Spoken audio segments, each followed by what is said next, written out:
Good morning.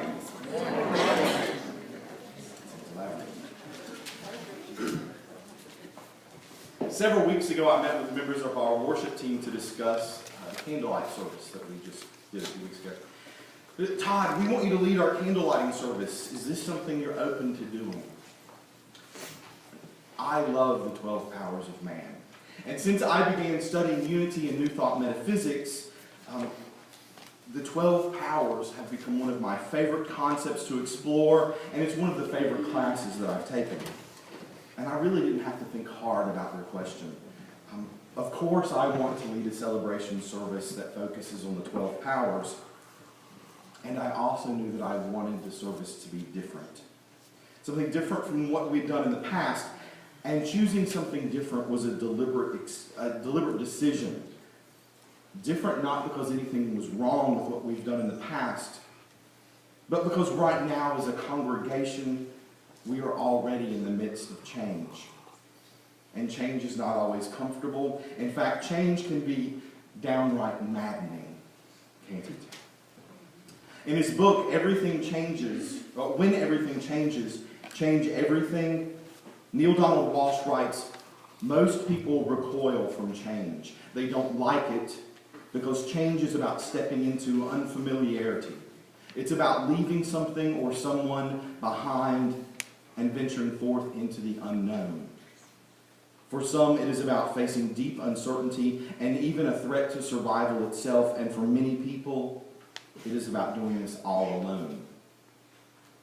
For many people, change is an experience done all alone. And I wanted to break that cycle of experiencing change alone. So I consciously made a decision to create a new type of celebration that would still resonate with our community traditions. And my ideas went through lots of different forms. At one point, I was going to have 24 different people help with the service. They could help create music and reading and our sand painting. And procrastination got in the way of that. Yet, interestingly enough, we had 12 people who helped stage our candlelight celebration. Nancy and Elaine partnered with me to vision a new experience. We wanted to keep parts of our tradition that could anchor this new experience in familiarity. So we started with traditional Christmas music, and we continued to blend the traditional music with new music that Nancy and Elaine created specifically for that event. Anita and Janine treated us with their beautiful voices, and Suki, Marianne, Addison, Holly, Carolyn, and Travis used sand to create our beautiful mandala. It's that on the screen. And then our 12th person was Chris, who made sure everybody could hear us. These 12 people formed a partnership that collectively was the framework of our celebration. But I want to emphasize that the creation of that event was not the words that were spoken. It was not the amazing music that was created. It's not even this magical mandala that I'm in love with. The creative power that fueled that event was the energy of the people who attended. Together they held sacred space. They held sacred space for an event that was new and different, and they were recreating and co-creating something new. Something based on an established tradition, but they co-created with open hearts and open minds. And during this time of year, we invest time and effort into celebrating the birth of Jesus. And honestly, until 2 weeks ago, I had great difficulty in the traditional celebration of the Savior. The story of the Nativity has never resonated with me, not until now, Pat. Pat's metaphysical interpretation of the birth story, her retelling of the birth story as a birth story of each one of us, her explanation of the immaculate concept of divine birth, that creative expression of God as you and as me, that interpretation saved this Christmas for me. And it saved the Nativity story for me. And story is important to me, because I consider myself to be a storyteller. And truly, I believe that storytelling is an integral part of our spiritual practice. For me, one of the strongest points of the unity belief system is that we reflect on the stories of the Bible not from a literal interpretation, but from a metaphorical interpretation. We seek to understand the metaphysical meaning, the meaning that is greater than this physical plane that's hidden in these stories. And the metaphysical meaning giving structure to the story of the Nativity is the story of the immaculate concept of our divine birthright.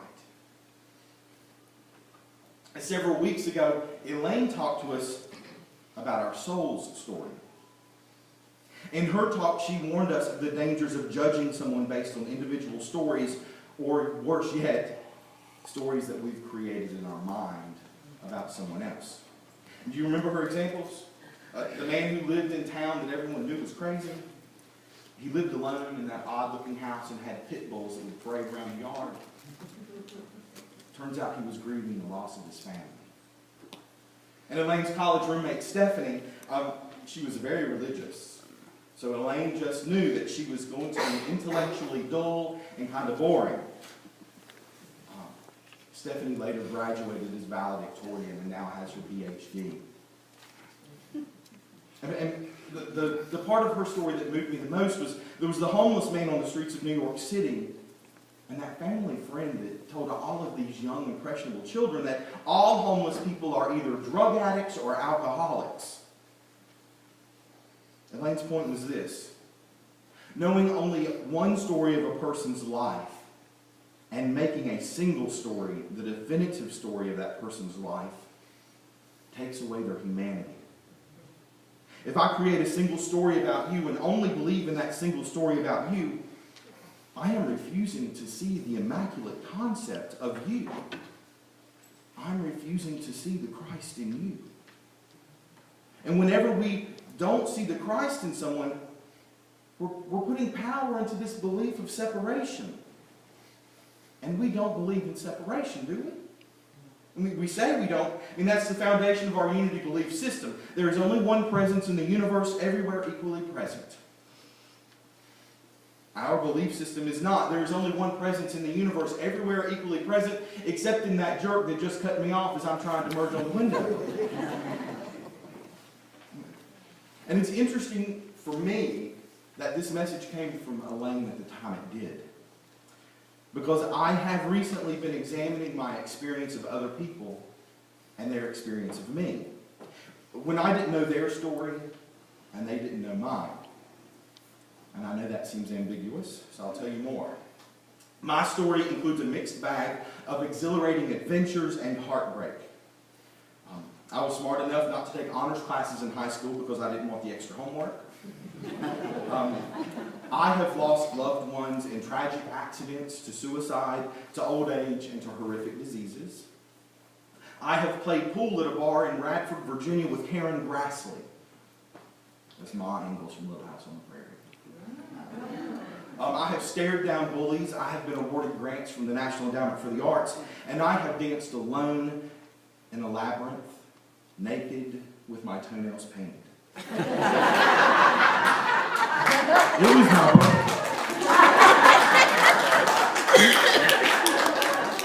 And then, until 6 months ago, I was typically well-groomed in the traditional business world way. I kept a stylish haircut, not too trendy. My beard was usually close-cropped, and sometimes I had a mustache, sometimes I didn't. And unless it said "life is good," you would not see me in clothes that had slogans on them. I'm your typical middle-class yuppie. I experience male privilege. I experience white privilege. And over the past 42 years, I have learned what I need to do to pass as straight when I feel like my safety requires it. And in June, I read an online blog entry that moved me to make a change. The writer discussed his experience with the mother of a child that he encountered in a retail store. Clearly, the mother was scared of his experience. He's large, with an overgrown beard, and looks like he might be a Harley-Davidson riding, fat cigar smoking man. And in actuality, he's the gentle, loving father of 3 little girls. Those little girls know he's not scary. He's gentle and loving, and yeah, he can turn into a bear when he thinks his children are threatened. And when I finished reading that article, I decided, I'm going to grow out my beard. Because I wanted to see if this slight change would make a difference in how I experience the world and in how others experience me. And it has. And until recently, only a couple of people knew why I was growing this crazy big beard. I mean, remember, it got real big. Okay. My experiences include well-meaning friends advising me to cut it off. Apparently, I'm too good looking to have this face covered with hair. Strangers, both men and women, have walked up to me in public and said, "That looks so soft. Can I touch it?" Now, my primary love language is physical touch. And on tax-free weekends, I went to Target. I was buying markers for our youth ed department because there is nothing more frustrating than trying to use a dried-up marker. And I encountered a family of 4, maybe 5 school-age children as I scanned through the office supplies area. Because I'm a frugal shopper. I'm going to make sure I've got the best deal.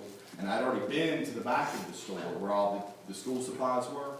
So I'm cutting through, and this family is like, they're like, wow, they don't have much here. And so I'm standing there, and I go, oh, all the school supplies are in the back corner of the store. And the mom grabbed the 2 closest children and pulled them up tight to her. And I'm not sure if she was scared by my big beard or the fact that I was holding that Target basket like I was on my way to Grandma's house.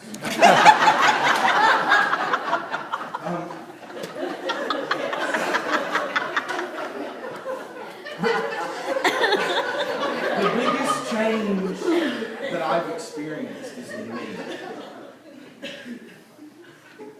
Now, having had this experience of truly being other, of having a physical presence that some people see as fearful, I want to believe that I am less fearful.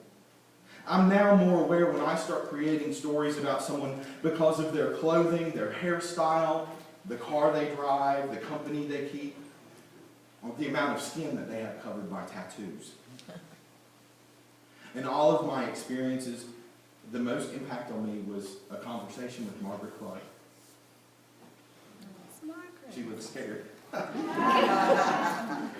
know that Margaret Clark loves me because she is quick to point out when I'm gaining too much weight. She always does it in a very loving way. And when my beard got really long, Margaret simply touched it and looked and said, "Oh, it's getting so long and it's so soft." I said, "Do you like my beard, Margaret?" And she simply said, "Do you like it, Todd?" That's what matters. Growing this beard has given me a significant experience of separation. This beard has encouraged me to consider the immaculate concept of our divinity no matter how it expresses in the world. And as I consider this paradoxical experience of believing in oneness and experiencing separateness because of physical characteristics, the words, am I my brother's keeper?" echoed in my mind. Remember, unity looks to Scripture as the story of man's evolution of consciousness. Am I my brother's keeper comes from the 4th chapter of Genesis, the first book of the Bible, and so this is really early on in the evolution. Cain and Abel were brothers. They were the sons of Adam and Eve. And Genesis tells us that Abel was a keeper of sheep, and Cain was a tiller of the ground. So Abel's a shepherd. Cain's a farmer. And both Abel and Cain brought offerings to Jehovah. Cain brought fruits of the earth, and Abel brought the finest of his flock. And the story goes that Jehovah God liked Abel's offering, but not Cain's. So one day out in the field, Cain killed Abel. And Jehovah later asked, "Cain, where's Abel, thy brother?" And he said, "I know not. Am I my brother's keeper?" Now, I guess the literal interpretation of this story would be, if your father likes your brother's Christmas gift better than yours, get your brother into the yard and kill him. But metaphysically, Cain and Abel represent the duality of our experience, of our existence. Cain represents the body and is related to substance. The body must render unto Jehovah the fruit of the ground, which is an ascending, refined essence. The limitations of the flesh must be given up and the consciousness purified. Abel represents the mentality which controls the inner forces of life.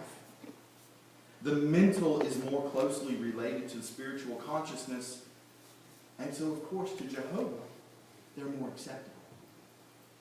When we become more focused on the substance of this physical experience, we are investing in the belief of separation. The very nature of the question, am I my brother's keeper, is divisive. From a metaphysical understanding, I believe the only correct answer is no. I am not my brother's keeper. I am my brother. I am my brother because Cain and Abel both exist inside of me. And the same is true for you. Spiritual consciousness made manifest is an immaculate concept. I heard a blessing as a child, and I don't remember where or when I learned this, but when seeing someone less fortunate, I would think, there but for the grace of God go I. Did you notice? Oh yeah, sermons, yeah. So here's our homework challenge. When you notice that you're starting to create a story about someone else, when you become aware just maybe you're judging them or their misfortune, or maybe you're judging their good fortune, remember, we don't really know what their story is. We don't know what sandstorm they might be experiencing in this moment. And so instead of saying, there but for the grace of God go I, affirm this. There with the grace of God I am. Because you're looking at yourself. There with the grace of God I am. And when you're facing change that feels unsteady and uncomfortable to you and you feel terribly alone, affirm this. Here, with the grace of God, I am. Will you say that with me? Here, with the grace of God, I am. Because you need to remember, like you, everyone you meet was born beneath the shining star that is calling them forward. And like you, there were angels singing when they took their first breath. And like you, wise men gave them gifts of this experience and this skin bag so that it could expand even further their spiritual consciousness. And like you, shepherds like Abel were present that we might know beginner's mind. And like you, there were animals present at the birth that they might know this life experience in flesh, but not as flesh. Know this. Whomever you meet is an immaculate concept. You are an immaculate concept. Christ lives in them, and Christ lives in you. And as a side note, I'm going to keep my big beard for a while anyway, because it attracts the most amazing people. Sometimes I let it touch you.